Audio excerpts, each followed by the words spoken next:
Mes salutations révolutionnaires, salutations à la communauté, salutations au peuple français, salutations au peuple africain, au peuple du monde qui sont opprimés à travers le monde.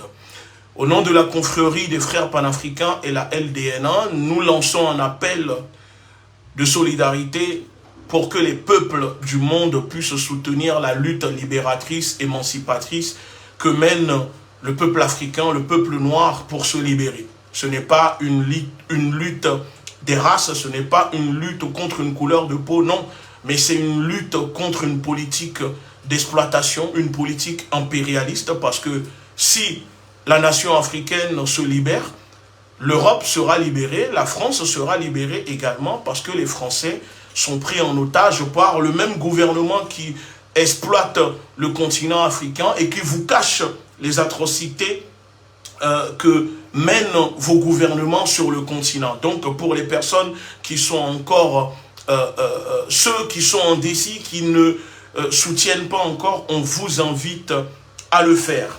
Voilà, ça c'était l'introduction. Comme vous pouvez le voir, je vais répondre, je pense que je vais essayer de prendre 40 minutes pour répondre sur mesure aux mensonges, aux propagandes du dictateur Emmanuel Macron-Poléon à l'ONU. Alors, pour ceux qui n'ont pas suivi, pour ceux qui ne sont pas au courant, vous savez qu'il y a eu une réunion au Conseil des Nations Unies, et donc la France, par son président illégitime, dictateur Emmanuel Macron, a pris part à cette réunion, et comme d'habitude, il n'a cessé de parler au nom du continent africain. Il n'a cessé de parler au nom de l'Afrique, de faire la leçon, de dire aux Africains ce que les Africains devraient faire ou pas, ce qui est bien et ce qui n'est pas bien pour eux, au lieu de s'occuper du peuple français, de la France en état de décomposition avancée depuis qu'il a pris le pouvoir, parce que oui, depuis que ce dictateur est à la tête de la France, pour ceux qui ne le savent pas, la pauvreté a augmenté. Ce pays, il y a plus de 11 millions de pauvres en ce moment en France. Avant l'arrivée de Macron, il y en avait 6 millions, 7 millions. Depuis qu'il est là, il y a 11 millions de pauvres. Et il y a presque 60% des citoyens français qui n'arrivent plus à se faire 3 repas par jour. Les hôpitaux sont délabrés, une fermeture. Il y a, comment dire, la misère a augmenté parce que ce monsieur, ce dictateur mène une politique usurière pour, comment dire, exploiter son peuple. L'objectif, c'est de s'enrichir, travailler pour le gouvernement invisible qui a installé ce monsieur au pouvoir. Alors, pour commencer, parce que j'ai eu le temps, j'ai pris surtout le temps d'écouter son discours, j'ai pris le temps d'écouter ses mensonges, sa propagande, j'ai pris le temps d'écouter tout ce qu'il a déclaré, et laissez-moi vous dire que ce ne sont que des mensonges et de la propagande. Alors, puisqu'il a fait beaucoup de rhétorique, il a utilisé beaucoup de rhétorique, avant de faire ce live, j'ai pris le temps d'enregistrer un petit message, un vocal, pour vous expliquer la rhétorique utilisée par Macron. Donc, pour ceux qui regardent, pour mieux comprendre la réponse sur mesure que je vais donner à l'État français en réponse au discours mensonger du dictateur Macron à l'ONU, je vous invite à suivre avec concentration la petite explication en introduction que j'ai préparée pour vous. D'accord? Alors, je vous mets le message. On y va. Écoutez, attendez. Attendez, je monte le son. J'ai un problème de son. Cher peuple. Allez, on y va. Cher peuple, qu'est-ce que la rhétorique? Pour mieux comprendre la réponse sur mesure et calibrée que je vais donner à l'État français en réponse aux discours stériles, aux insultes mensongères de Macron à l'ONU, je vous invite à suivre avec concentration la petite explication en audio. C'est parti. Pour comprendre c'est quoi l'art de la rhétorique utilisé par Macron à l'ONU? Il faut savoir une chose. Il existe 3 piliers fondamentaux de la persuasion. L'éthos, le pathos et le logos. Définis par Aristote, le père de la rhétorique. Voilà, pour ceux qui connaissent le pathos, l'éthos et le logos sont les 3 piliers fondamentaux de la rhétorique d'Aristote. Ces 3 catégories sont considérées aujourd'hui comme différentes façons de convaincre un auditoire sur un sujet, une croyance ou une conclusion en particulier. Chaque catégorie est différente des autres. Néanmoins, connaître les 3 nous aidera à impliquer les publics que nous abordons. La première, le pathos signifie souffrance et expérience. Cela se traduit par la rhétorique d'Aristote, par la capacité du locuteur ou de l'écrivain à évoquer des émotions et des sentiments chez son public. Vous verrez que c'est ce que Macron s'efforce à faire pendant son discours à l'ONU. Le pathos est associé à l'émotion. Il appelle à sympathiser avec le public, à stimuler son imagination. Quand Macron parle de Russie, puissance impérialiste, etc., il fait appel et stimule son imagination. Le pathos cherche donc à faire preuve d'empathie avec le public. Les valeurs, les croyances et la compréhension que l'argumentateur utilise sont impliquées et communiquées au public à travers une histoire. Donc quand Macron, dans son histoire, essaye tant bien que mal d'expliquer que la légende selon laquelle la Russie est la méchante, est une puissance impérialiste, et l'Ukraine est l'agressée, la victime. Et donc, il faut défendre la souveraineté de l'Ukraine en la soutenant. Il utilise le pathos. Deuxième, l'éthos signifie caractère. Le terme vient du mot éthikos. Cela signifie morale et montrer la personnalité morale.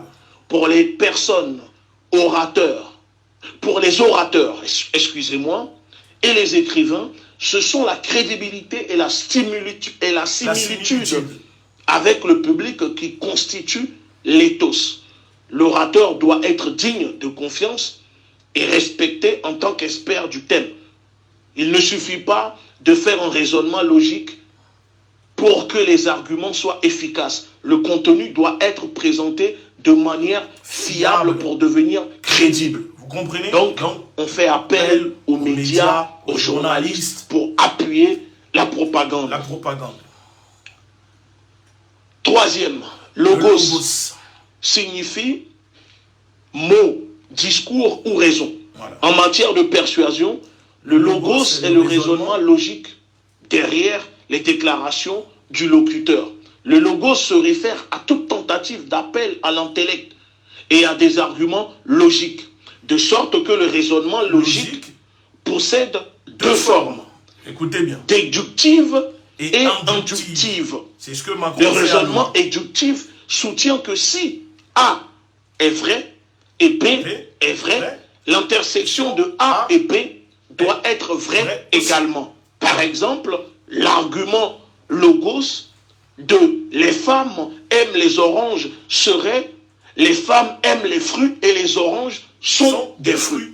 Vous comprenez le logos. J'espère que ma petite explication vous aidera à comprendre comment Macron manipule avec son discours rempli de rhétorique à l'ONU. Parce que le pathos semble malgré tout avoir une plus grande influence à l'heure actuelle. Le discours populiste qui cherche davantage à émouvoir qu'à fournir des arguments logiques semble être plus facile à développer.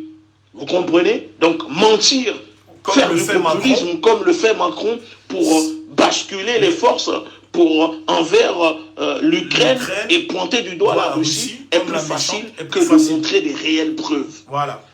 Merci beaucoup pour la petite explication. On continue. Alors, maintenant que vous avez écouté la petite explication en message que j'ai pris le temps d'enregistrer pour vous, Nous allons maintenant écouter le discours. Je ne vais pas mettre l'intégrité du discours de Macron, bien évidemment, parce que c'est un discours qui fait 30 minutes à peu près.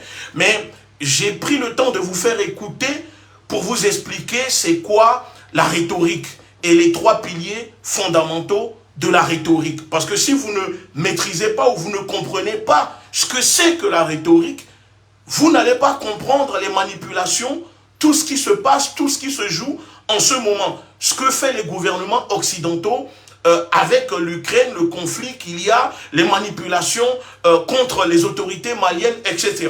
Parce que ce sont des choses, malheureusement, qu'on enseigne en sciences politiques. Mais puisque tout le monde n'a pas les moyens de faire la science politique, alors j'ai eu l'idée de vous expliquer comme ça, très rapidement, la chose. Maintenant, on écoute la vidéo de Macron. C'est parti. Écoutons la vidéo de Macron. On va écouter. Madame la secrétaire générale adjointe des Nations Unies, Mesdames et Messieurs les chefs d'État et de gouvernement, Mesdames et Messieurs les ministres, Mesdames et Messieurs les ambassadeurs, c'est un honneur pour moi de prendre la parole devant cette Assemblée pour y porter la voix de la France. Et à cet instant, je pense à ceux qui se sont battus dans mon pays, mais également partout dans le monde, pour que précisément la France soit libre. À ceux aussi qui ont estimé que le destin de l'Europe ne pouvait leur être indifférent en d'autres temps. Voilà, on écoute son discours. Et celle-là et ceux-là, qu'ils viennent d'Afrique, d'Asie, d'Océanie ou d'Amérique, parce qu'une part de leur liberté comme de l'avenir du monde s'y jouait. Je pense à ceux qui ont écrit notre charte et bâti les murs de cette organisation pour conjurer le pire, une fois celui-ci advenu à 2 reprises au XXe siècle, infligeant à l'humanité tout entière d'indicibles souffrances. N'oublions jamais cette dette. Vous voyez, là, il utilise l'émotion. C'est ce que je vous ai expliqué en vous faisant écouter c'est quoi les 3 piliers de la rhétorique. Donc là, il est en train d'utiliser l'émotion. On continue. Elle sert les intérêts de tous nos pays et nous montre le chemin de la paix. Elle nous rappelle qu'il n'est d'autre centre de pouvoir légitime et durable que celui que les nations décident souverainement en s'unissant.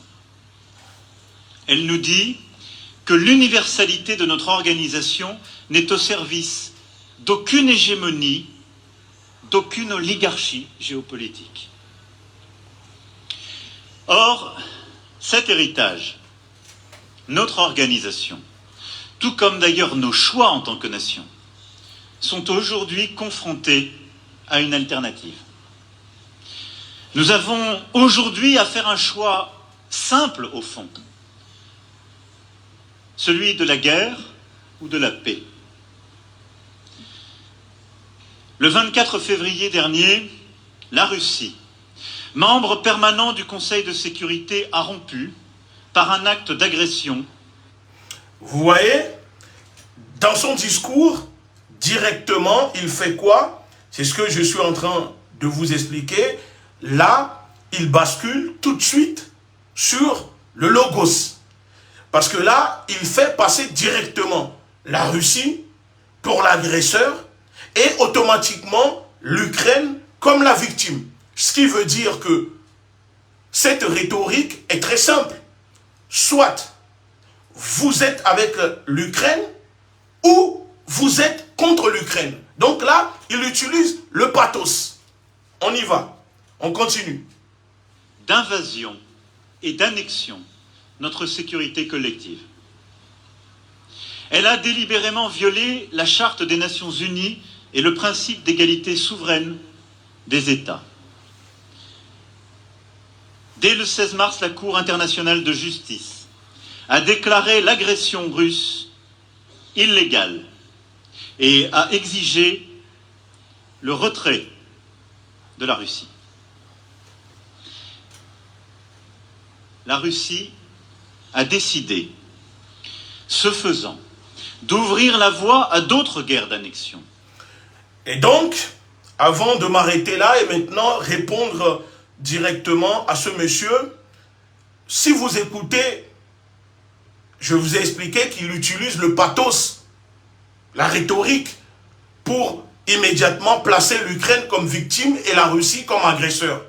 Ensuite, il bascule sur le logos et là, vous voyez, il change, comment dire, sa façon de parler et il se met au même niveau que tout le monde devant l'Assemblée.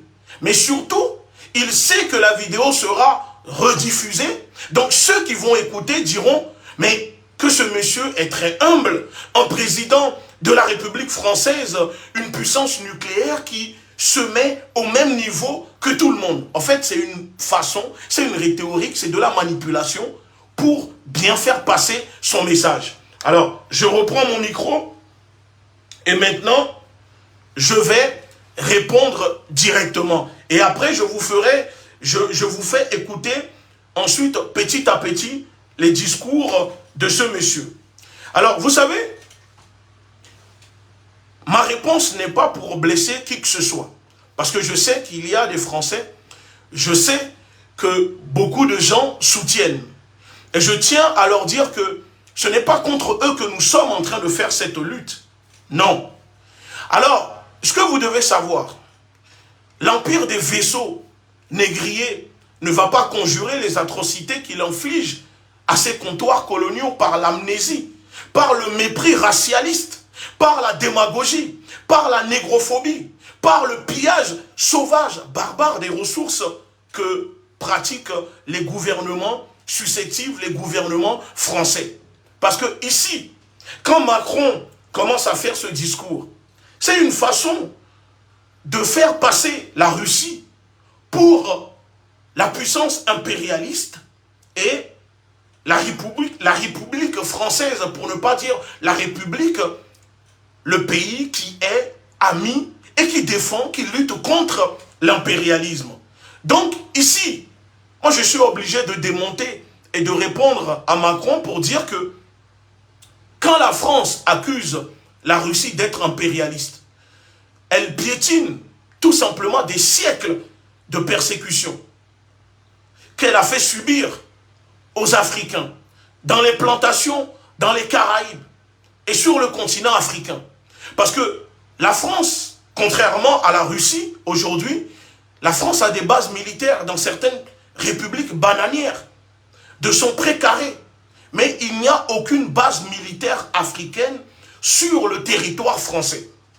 Vous voyez ou pas? Là, je suis en train de démonter les rhétoriques utilisées par Macron dans son discours. Oui, aucun pays précaré de la France ne dispose d'une base militaire sur le territoire français. Mais pourtant, la France dispose de bases militaires sur le continent africain, du nord au sud, de l'est à l'ouest.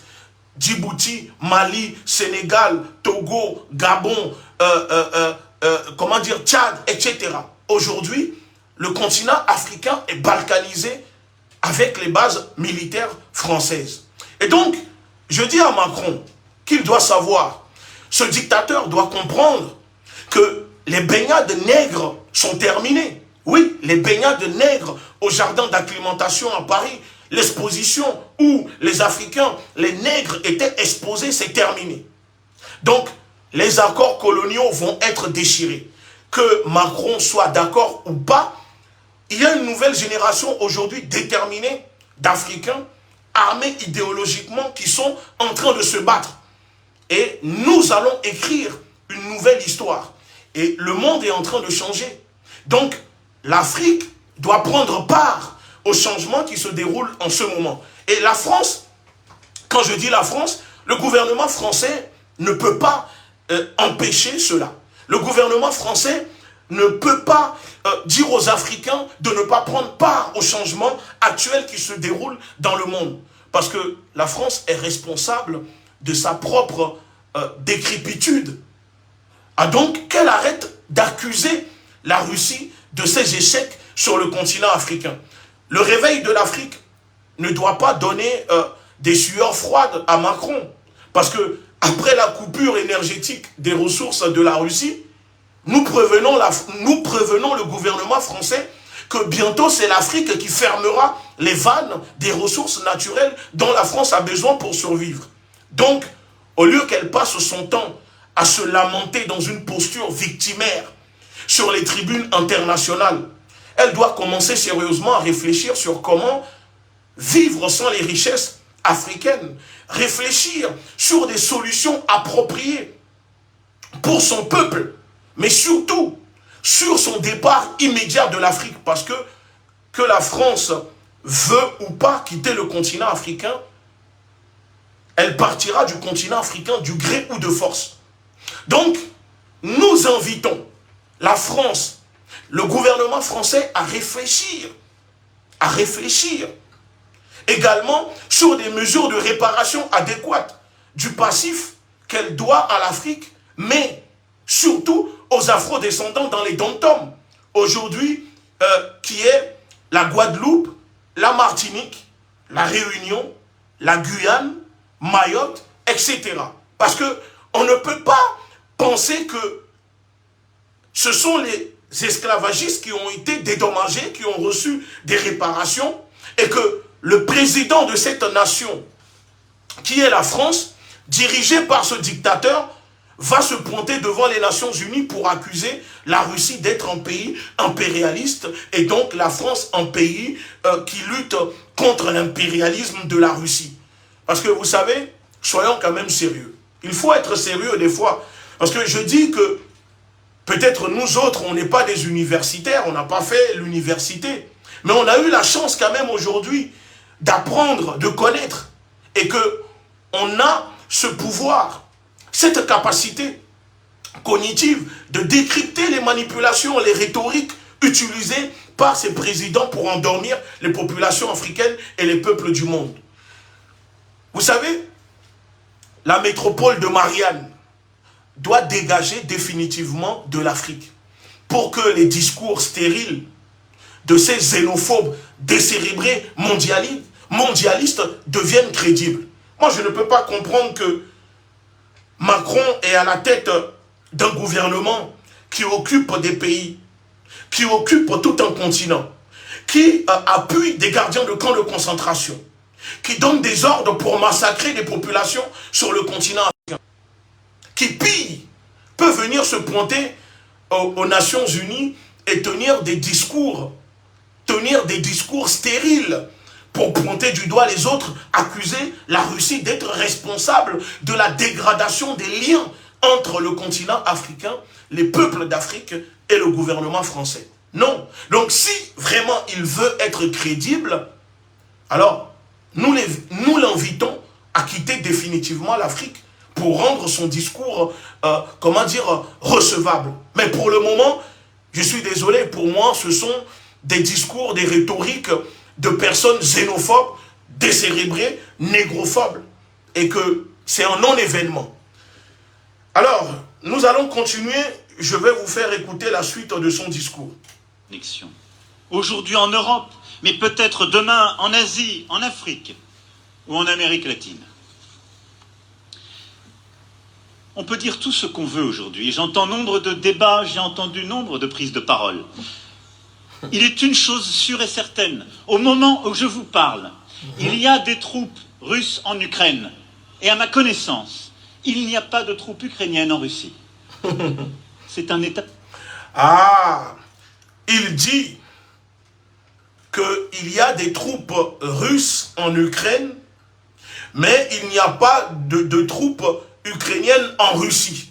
Mais aucunement il ne parle des bombardements des troupes ukrainiennes qui bombardent leur propre population dans le Donbass depuis 2014, après le coup d'État organisé par les Yankees, le maître de Macron, les États-Unis, puisque oui, l'Europe est devenue une colonie américaine, soumise à la politique américaine. Il ne le précise pas, que depuis 2014, il y a des néo-nazis formés par l'Occident, par les gouvernements occidentaux, pour provoquer et déclencher cette guerre. Non, il ne le précise pas. C'est pour ça que je vous dis qu'il est dans la rhétorique. Alors, pour répondre encore maintenant, en parlant du continent africain, je suis désolé, mais nous avons tous vu le nabo Sarkozy courir à l'ONU pour bâillonner Muammar Kadhafi sur le financement de sa campagne présidentielle.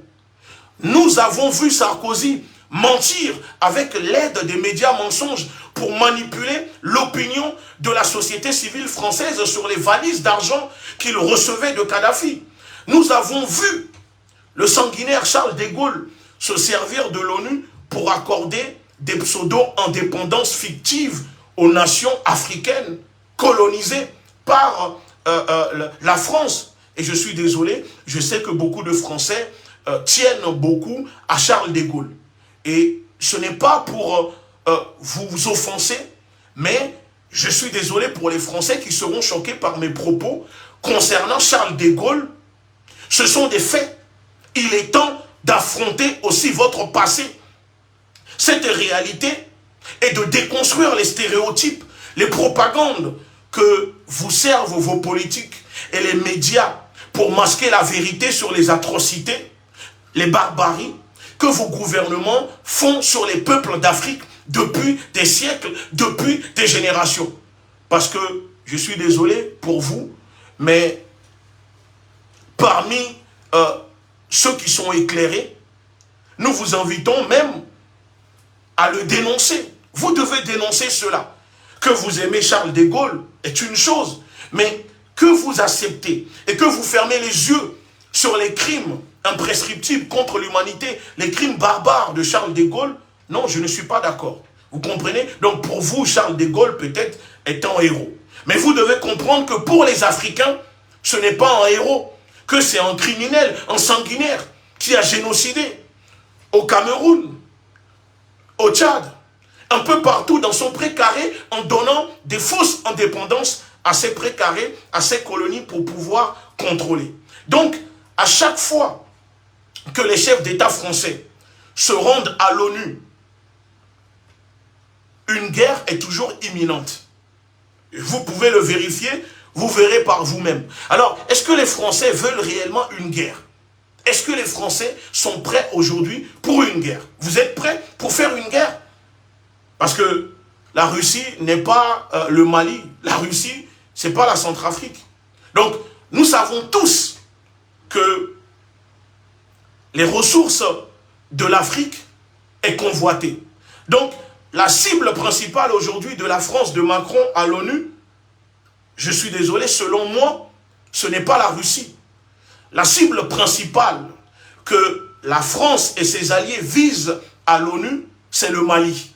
Parce qu'il faut utiliser le Mali pour servir d'exemple, pour la démonstration de son paradigme néocolonial. Parce que si nous carapatons face aux fadaises immondes d'un imposteur sans âme à la tête d'un État colon terroriste comme la France, qui est ce dictateur, ce Macron-Poléon, alors sachez-le que l'Afrique ne pourra plus se libérer. Et si l'Afrique ne se libère pas, vous, peuple français, également, vous n'allez pas vous libérer parce que vous êtes pris en otage. Donc, le coq qui est l'emblème de la France, le coq esclavagiste et impérialiste de la Gaule éternelle, n'a pas de leçon de souveraineté à donner au peuple du monde, encore moins à la Russie.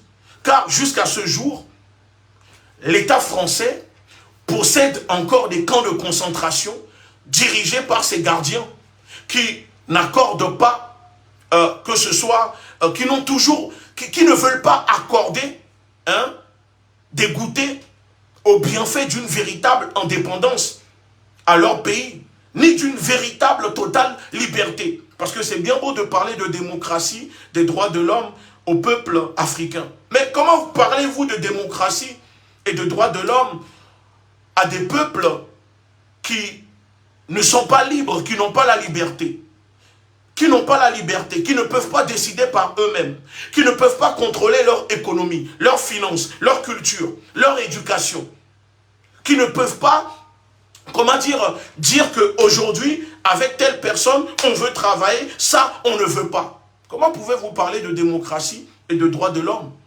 sur un continent, dans des pays où vivre, c'est survivre? Les gens, je suis désolé, mais c'est de la mascarade. Et donc, les discours de Macron à l'ONU ne sont pas là pour dire la vérité. Ce discours est là uniquement pour endormir les esprits faibles, pour mentir, pour couvrir la vérité, pour ne pas que les peuples se réveillent, pour ne pas que les peuples de France se réveillent. Vous comprenez? Alors, je continue, je vous fais écouter la suite de son discours. Tas de fait. Et nous devons tous le regarder. Plus cette guerre dure, plus elle devient menaçante pour la paix en Europe, mais aussi pour celle du monde.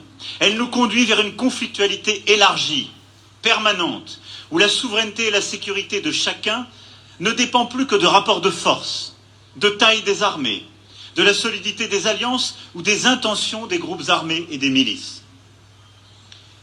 Ou ceux qui se considèrent... Je m'arrête là. Il parle de souveraineté. Je suis désolé, mais de quelle souveraineté parle-t-elle? La France. Quand Macron s'exprime à l'ONU, de quelle souveraineté parle-t-il?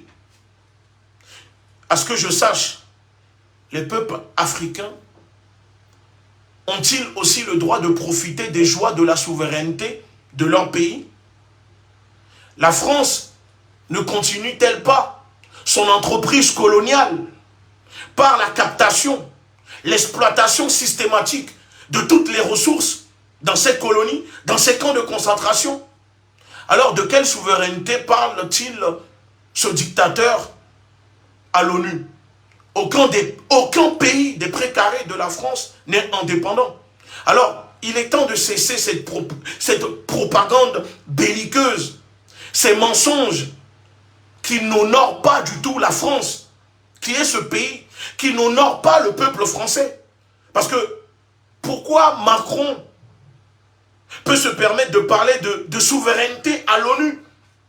Je suis désolé, Macron-Poléon se moque de l'Afrique quand il porte le costume du défenseur de la souveraineté des peuples du monde. Pourquoi l'Afrique n'a-t-elle pas le droit de disposer de sa souveraineté comme le stipule la quintessence de la Déclaration universelle des droits de l'homme? Les Ukrainiens sont-ils plus humains que les Africains, persécutés et traumatisés par la France depuis des siècles? Est-ce que les Ukrainiens sont-ils plus humains que les Africains, persécutés et traumatisés par la France depuis des siècles? Pour que Macron parle de souveraineté de l'Ukraine, tout en bafouant la souveraineté du continent africain de plus de 15 pays de son précaré. On continue. Comme forts, cherchent à soumettre par tous les moyens ceux qu'ils considèrent comme faibles. Ce à quoi nous assistons depuis le 24 février dernier est un retour à l'âge des impérialismes et des colonies. La France le refuse et recherchera obstinément la paix. Là-dessus, notre position est claire. Alors, je m'arrête encore là pour répondre à cette rhétorique de Macron, ce mensonge de Macron. Il dit que la France, en parlant de son gouvernement qu'il dirige, recherchera la paix. Mais on ne recherche pas la paix en envoyant des tonnes d'armes à l'Ukraine. On n'apporte pas la paix avec, excusez-moi, avec des armes. Est-ce que c'est avec des armes qu'on apporte la paix? Si Macron voulait réellement apporter la paix, Macron avait les moyens d'apporter la paix. Mais ce n'est pas en envoyant des canons César, ce n'est pas en envoyant des munitions, des bombes, des armes à l'Ukraine que vous allez apporter la paix. Mais vous nous prenez pour des jambons ou quoi? De qui se moque-t-on ici? Je suis désolé, ce discours pour moi, c'est un discours pour endormir. C'est un discours qui n'a ni queue ni tête. Parce que si la patrie, si la patrie de Voltaire a un problème avec la Russie, je suis désolé, je vais le dire là directement à ce dictateur, si la patrie de Voltaire a un problème avec la Russie, qu'elle aille envahir urgemment, comme elle le fait sans scrupule, avec les pays d'Afrique, quand son braconnage des ressources naturelles est menacé. Parce que, je suis désolé, la France, quand c'est pour envahir les pays d'Afrique militairement, il le fait facilement. Alors, si elle a un problème avec la Russie, qu'elle aille envahir la Russie. Pourquoi ne le fait-elle pas? Parce que là, Macron, dans son discours, il parle de fort et de faible. Et je lui retourne la même question.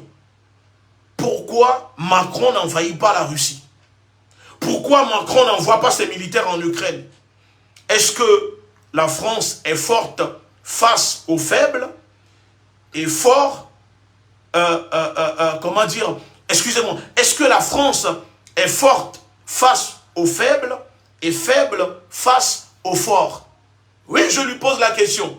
Parce que quand c'est pour envahir des pays africains, envoyer votre armée pour occuper des terres, tuer des civils, des pauvres Africains, des pauvres paysans avec des machettes, l'armée française est forte. Mais là, pour aller en Ukraine, ou pour aller envahir la Russie, pour apporter la démocratie, vous qui aimez apporter la démocratie, comme vous l'avez initié en Libye, en tuant Kadhafi. Mais pourquoi ne faites-vous pas la même chose en Russie? Allez envahir la Russie si vous avez un problème avec la Russie. Donc, au lieu que Macron-Poléon vocifère des balivernes haineuses envers la Russie, à chaque fois qu'un micro et des caméras se présentent devant lui, nous l'invitons tout simplement à nous montrer qu'il est fort et qu'il peut envahir la Russie. Parce que jusqu'à présent, pourquoi la Russie fait-elle l'objet de telle obstination première? Pourquoi Macron est sans cesse en train de faire des déclarations d'amour à Poutine et à la Russie et qu'il ramène tout à la Russie? Ça veut dire que l'échec de sa politique en France, la pauvreté qui augmente, les fermetures des lits d'hôpitaux, les Français qui sont énervés, qui le rejettent, tout c'est la faute de la Russie. Mais je suis désolé, la Russie n'est pas la responsable de vos politiques. Ok? Monsieur le dictateur Macron, on continue. Et c'est au service de cette position que j'assume le dialogue conduit avec la Russie dès avant le déclenchement de la guerre, tout au long des derniers mois, et que je continuerai de l'assumer. Car c'est ainsi qu'ensemble nous rechercherons la paix. La recherche de la paix par les initiatives prises au cours des années et des mois qui ont précédé le conflit pour l'éviter. La recherche de la paix depuis le 24 février. Alors je m'arrête.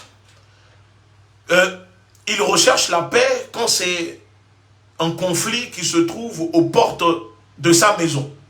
C'est-à-dire ici en Europe. Mais dans le même temps, Macron manage des groupes terroristes sur le continent africain pour semer le chaos, en appliquant la politique de la stratégie du chaos. Mais quand ça se passe devant sa porte, il fait des discours et il recherche la paix. Alors, la question que je vais poser, si Macron est conscient que l'Afrique a décidé de se débarrasser des chaînes cannibales de l'hégémonie suprémaciste du gouvernement français, pourquoi continue-t-il de s'entêter, de s'obstiner dans cette posture victimaire qui ne l'arrange pas, au lieu d'accepter la réalité, la vérité, et de trouver une vraie solution?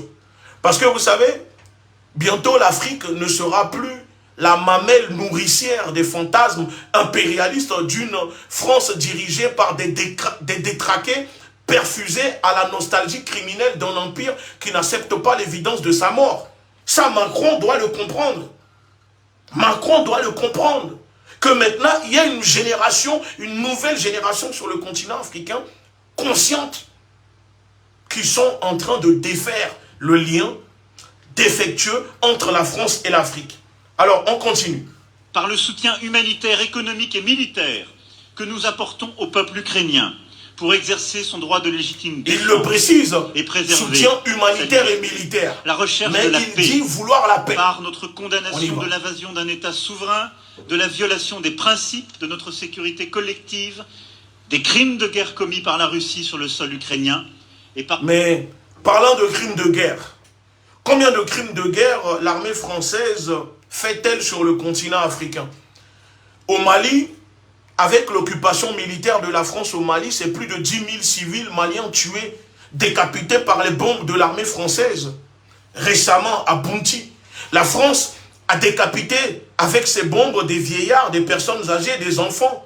Lors d'un mariage, l'ONU a condamné, a dit que la France est coupable. Mais la France, le gouvernement français, a balayé l'enquête de l'ONU.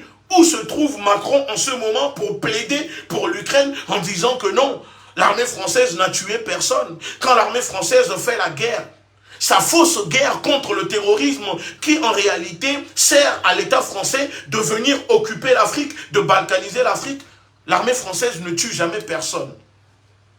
Pourtant, les chiffres que moi j'ai pu consulter en ligne, depuis 2001, c'est plus de 600 000 civils tués par les bombes de l'armée française à travers le monde dans plus de 13 pays. Mais